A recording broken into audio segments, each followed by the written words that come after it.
আগামী নির্বাচনে এই নিষিদ্ধ আওয়ামী লীগের কোন পদধারী নেতা স্বতন্ত্র বা অন্য কোনো নামে নির্বাচনে অংশগ্রহণ করতে পারবে না। বাংলাদেশে ১/১১ ছাড়া কোনোভাবে আওয়ামী লীগ ফিরতে পারবে না। কে ফিরিয়ে আনার একটি চক্রান্ত শুরু হয়েছিল। এরপরে জাতীয় পার্টির কাঁধে ভর করে আওয়ামী লীগকে ফিরিয়ে আনার চক্রান্ত শুরু হয়েছিল। তো এই চক্রান্তগুলো ছাত্র জনতা রুখে দিয়েছে।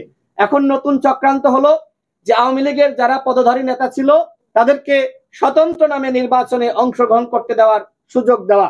আমাদের দলের পক্ষ থেকে ইতিমধ্যে আমরা প্রধান নির্বাচন কমিশনার বরাবর এবং অন্যান্য নির্বাচন কমিশনার বরাবর আমরা স্মারকলিপি দিয়েছি এবং আমরা আহ্বান জানিয়েছি আগামী নির্বাচনে এই নিষিদ্ধ আওয়ামী লীগের কোন পদধারী নেতা স্বতন্ত্র বা অন্য কোনো নামে নির্বাচনে অংশগ্রহণ করতে পারবে না।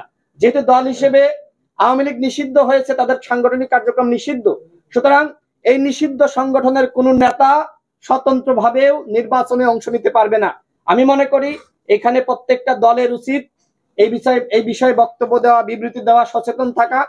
এদের উদ্দেশ্য কিন্তু নির্বাচনে যাওয়া না, এদের উদ্দেশ্য ভারতের নির্দেশনায় স্বতন্ত্রভাবে নির্বাচনে অংশ নিয়ে নির্বাচন বানচাল করা। বাংলাদেশে ১/১১ ছাড়া কোনোভাবে আওয়ামী লীগ ফিরতে পারবে না।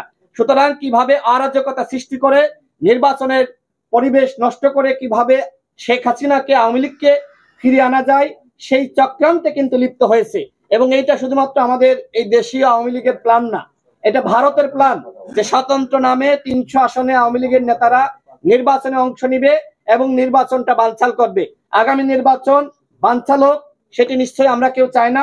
সুতরাং আগামী নির্বাচনে ডামি মামি স্বতন্ত্র কোনোভাবেই আওয়ামী লীগের পদধারী নেতারা অংশ নিতে পারবে না। সেই বিষয়ে আপনাদের সকলকে সোচ্চার থাকার আহ্বান জানিয়ে এবং আজকের এই আয়োজক বৃন্দকে ধন্যবাদ।